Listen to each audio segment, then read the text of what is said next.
That's what's up. I appreciate it. What I'm gonna speak on is the thing that's on my mind the most. You know what I'm saying? The thing that we all gotta deal with every day, but don't really know. The industry. The industry. Man, it's not the same. Doesn't have to do with talent. It's about playing the game. The industry. Real niggas is dying to get in. The industry. Just to find they don't fit in. Peace, shalom, what's going on, y'all? This SHOWPEN, the artist, man. Thank you for tuning in today. We got a great video for you today. This is gonna be called the story time series, or storytelling series. These videos are gonna be basically, detailing some of my experiences in certain areas of life. And today, we're gonna talk about how I almost got signed twice.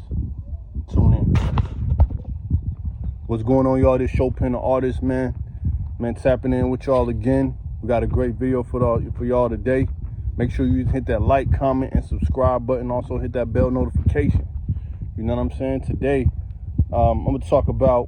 Hopefully, it's not too long of a video, but I'm gonna talk about the realities of the industry. You know what I'm saying? I was at the door twice. You know what I'm saying? Almost signed the contract twice, and I'm kind of run it down to y'all, man. Like, it was a real deal thing, and it happened super fast. As you may know, a lot of y'all know I'm into them scripts. You know what I'm saying? And in the Basura or the good news, or as many call the gospel, there's an account of the Messiah walking through the wilderness, and the devil tempting him with all kind of riches and things of that nature. But let me tell you, that is real.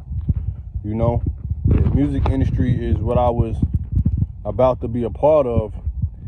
However, at the time, I kind of got a heads up through different ways. You know what I'm saying? So let me run it down for y'all.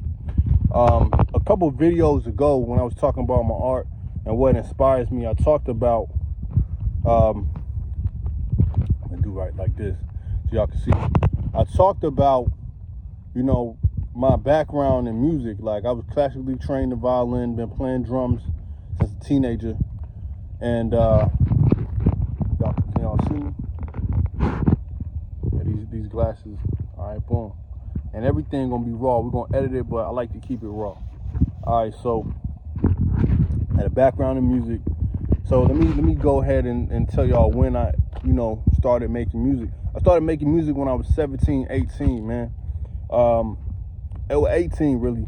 I went to Central Georgia Technical College in Macon, Georgia, and I ran into a brother named Jeree, and Jeree, he had a little studio in his house. I did a song over there, and I met a brother named Linnell at Macon Place Apartments. I don't know if y'all know about Macon Place, but this is around the time of the MySpace era. It's the time when the rockabillys was going on. It's the time, when LimeWire was out, and I'll keep expounding to y'all what time it is. This is the time when Currency first came out, when it was FS Jets. You know what I'm saying?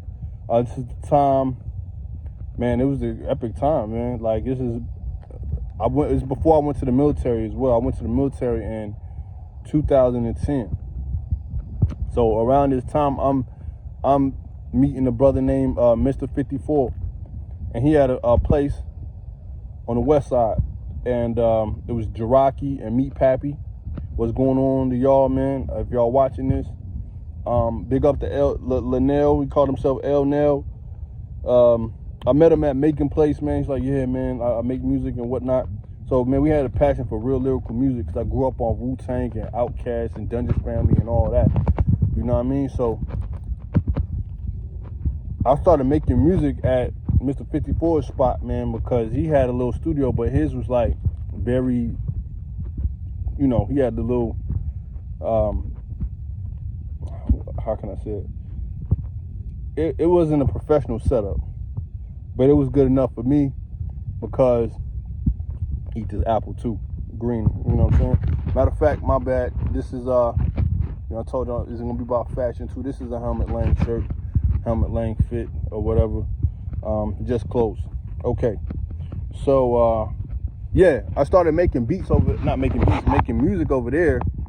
And this is the time when, you know, I said LimeWire was out. So what I did was this.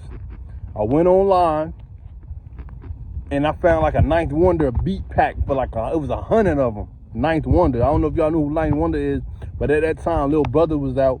It's before Drake really started popping. You know what I'm saying? And yeah, it was a dope time. I started making music, and I didn't know really where I wanted to go with it. I said, let me just make a mixtape or something. And I just did a couple tracks. SoundCloud was just popping, so I put them on SoundCloud. And I just went, you know, was about to get ready to go to the Navy, to boot camp. So I went to boot camp. Now, my whole thing was I'm gonna go to the Navy and go to art school. Now, did a couple songs. As soon as I got out of boot camp, I got sent to A school in Pensacola. It was an IT tech school, right? Army, Navy, Air Force, Marine, Coast Guard, everybody went there. And if you in tech, you over there. Over there, I ran into some people, right? Ran into some super dope people, producers, all of that. We all in the military now. We all in the Navy. Now, I've already started to do some networking online. Now, mind you, this is still MySpace era. So, this is like the bottom of 2009, the end of 2009, early 2010, right? Or like the middle of 2009. I reached out to Mac Miller. Rest in peace to Mac Miller, man. Yo, dude was super humble, man. This is back at the time when the Star Power mixtape was out. Flight School mixtape was out for Wiz Khalifa, and Mac Miller did Kids. There was a song that I particularly liked called Get 'Em Up. And mind you, the producer was from Middle Georgia, Drum Gang. So he ended up linking me with Drum Gang. Bro, P dropped me like 3 tracks. Said, yo, what you can do with these? I said, I can do a lot with these. It's the same time, big up to B Quarter. He doing his beats and Beats on Beers stuff, doing great things. I linked up with B Quarter. I got some beats from B Quarter. Because B Quarter was doing some stuff with Trademark the Skydiver on his first 2 tapes, man. Man, it's bringing back nostalgia for me because this was like some dope times. And then after that, I did a couple tracks. I was like, yo, what you think about this? You know, now this is all while I'm in A school. And then A school, when I'm in A school, I'm gonna go ahead and do a whole tape, right? So at this time, Mac and Drum Gang P was like, yo, you need to go ahead and reach out to Cardo and them. So this time, I don't know if y'all remember, but Cardo, Johnny Giuliano, Sledgerin, this before the Grammys and all that, they had their own websites and you can go and get exclusive beats. So I had a little bread at this time. So let me go get some beats from y'all. So they just send me some beats. And I did some tracks to them. I was like, all right, boom, this is gonna be great. So A school, it didn't work out because the school was really hard. Not really hard. I had to have a photographic memory. So after that, I went to the fleet, undesignated, and go boast and mate. I said, let me go pick up something else. Because I didn't want to spend all that time at A school. I just want to get out there in the fleet. So at that time, I was a foolish man. I ended up getting married. And I'm divorced now. I ended up getting married. And end up in Mayport, Florida. End up getting myself an apartment with my old lady and I. I was like 20 years old at this time too. And this is the time right now, it's like top of 2010. At this time, A$AP Rocky is dropping, right? Now, mind you, I've been on SoundCloud. And SoundCloud, what was popping at the time was Raider Clan. Space Ghost Perk. And I liked Raider Clan because their beats was old school, like the 3-6 Mafias and all that type of stuff, them type of beats. So he was producing like that. So I was dealing with that. I was listening to that. So The same time A$AP Rocky came out, Beanie Chase came out. Big up to Beanie Chase, man. That's the first person that I ever collaborated with. So, me and Beanie Chase did a track over a Guru beat. You know what I'm saying? Super dope. Guru, and it was pretty much a Gangstar beat. Made by DJ Premier. Super dope. Very dope. We never dropped the song. Let me fast forward to the reason why I didn't never take no deal. I had 2 times, so this is the first time. Now I'm on the ship. Now on the ship, I run into a whole bunch of dudes doing some music. BML. He was African man. Dude was driving Lamborghinis on the base, was getting money. And then Snap Boys and my boy 7, man. Big up. I ain't seen you 7, man. What's good, man? I ain't seen you in a minute. Big up to Reach. Big up to Big Money Hatcher out there in Arizona, man. Yo, you know I ain't forgot y'all, man.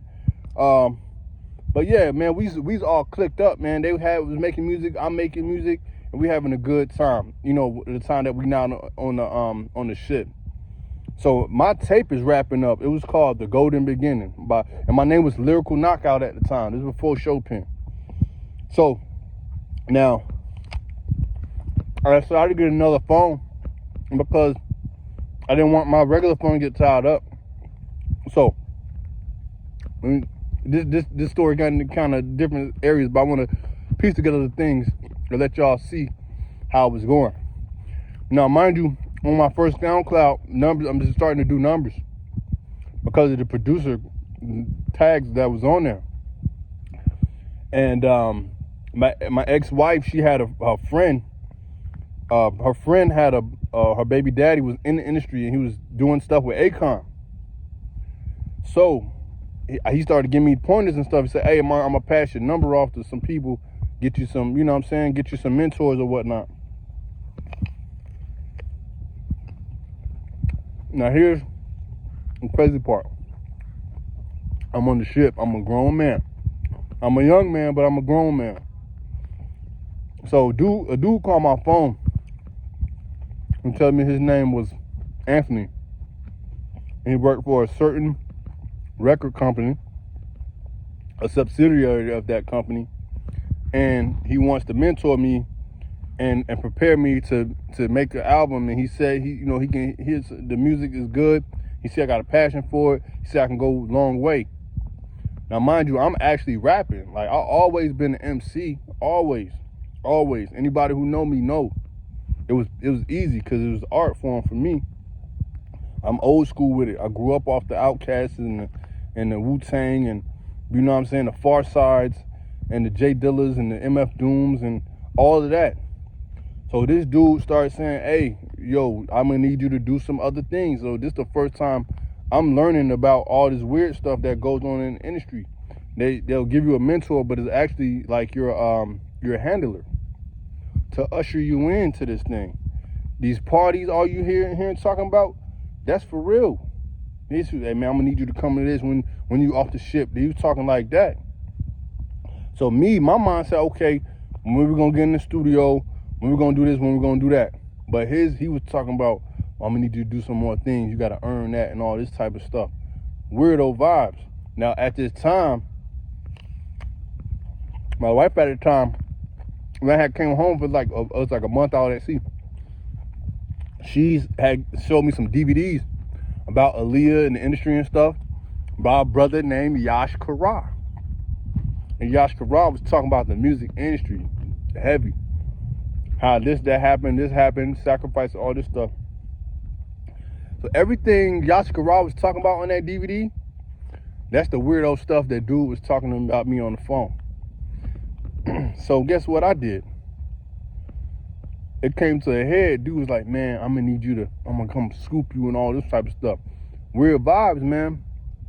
It's like the second time me talking to him. I'm trying to get in the studio. Like, man, you gonna put some money up? What? You know?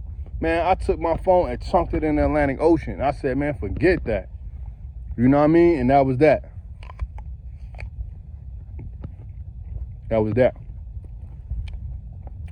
Now, mind you, at this time, I did a show or two with the Snap Boys in Jacksonville. Club Aqua. I can't remember the name. I was having a little paper, Louis Vuitton shopping and all that. I was having a little bread. Now, let me fast forward. There's gonna be another story time of me talking about when I joined the 5% Nation and when I got saved, my testimony. But this is not the video for that. So fast forward. 2016, 17. 2016, I'm locked up. 2017, I come home. Now, mind you, my mind is not on making music at this time. I'm trying to get myself together. I had moved home with my moms again. And I ended up getting a car sometime after that, working and whatnot. I ended up getting a car. And once I got this car, I started looking for places to record, man. I was like, man, I'm gonna record again. Let me see if I still got it. Now this time, BeatStars was out, the website. I found a brother named, he's a white boy named B Young. B Young, real soulful, man. Shout out to B Young, man. We make great music. Now my whole thing was, let me make another mixtape because I wanted to do music, but I didn't really know why. I just wanted to make great music and you know, share my stories and stuff like that. You know, almost like a diary or a journal, if you will. And man, it was a great experience. Linked up with my man Phresh, man, right vibe, you know what I'm saying? Marcus Briscoe. If you need somebody to engineer your stuff, go definitely holler at him. I'm gonna put his information on the bottom of this video. Now, this process took about a year and some change. But at all this time, I'm doing shows and making. I'm doing shows in front of DJ Collie Park. So I dropped the Blight tape. My name is SHOWPEN, right? And SHOWPEN came from SHOWPEN, the classical composer, CHOPIN. I just flipped it to SHOWPEN, right? And we did this mixtape. It came out pretty good, man. It didn't come out exactly how I wanted it, but it came out pretty good. And I dropped it. You know, I didn't think it was gonna do nothing. I was getting ready to do some videos, trying to save up for that. And let me go ahead and wrap it on up, man. I really was like, man, it's a whole, first of all, it's a whole lot of money to do this, right? I'm doing shows, I'm networking, I'm going out here and there, I'm networking, I'm in backstage with people, I'm around the Wu-Tang Clan. I'm gonna go ahead and wrap this whole thing up. I'm in the Wu-Tang Clan, I'm around with Young Dirty Bastard, I'm eating DMX, I'm eating Waka Flocka, I'm all these places, man. I'm for real, like, you know what I mean? I've been all these places. Now this is the straw that broke the camel's back for me right here. Now, mind you, I'm an artist like Lupe Fiasco. I'm a lyrical dude. Now, my whole adult life, I've ran into artists, real artists, not the pay-to-play dudes. I'm talking about the real artists who've been rocking thousands of shows and stuff. I've been around, busting around all these people. I've been there. I'm hearing, man, how the game really is. It's not how you think it is. It's like a job, but 10 times worse because you on the leash. You know what I'm saying? The last artist I met was Money Man, and he told me a lot of game. So now, mind you, I'm with a girl at this time, a Jamaican girl. Shout out to Shorty, man. And she can attest to this. I get a call or I get a message on my Instagram. It's SHOWPEN the artist, but at the time it was SHOWPEN Music. But it's like, yo, this is Yo Gotti's, I don't know if it's cousin or somebody, yo, he like your stuff, man. Yo, we want to talk with you. And I'm thinking like, man, bro, you're tripping, bro. And this dude, I'm thinking in my head, man, this dude is lying, bro. What the heck? I ain't even nobody. What you mean? They find you out just like that, bro. Like, they find you out just like that. So he's like, man, yo, we can change your image and change it this and change it that, because they want to make you marketable. right? They want to make you marketable. My demographic, there was no way to market that. So now, mind you, if we're gonna have another story time on this, I've been in the streets before. I've been in the field before. I've been with brothers doing heinous things in the streets before. So that whole street life, I lived that. But my music, I didn't want to portray that in the street. I was more of a skateboarder, backpacker type of dude. Always has been. On the microphone, I was really about them bars though. So but at this time, I thought dude was lying. He said, man, yo, I'm gonna have this man hit you up.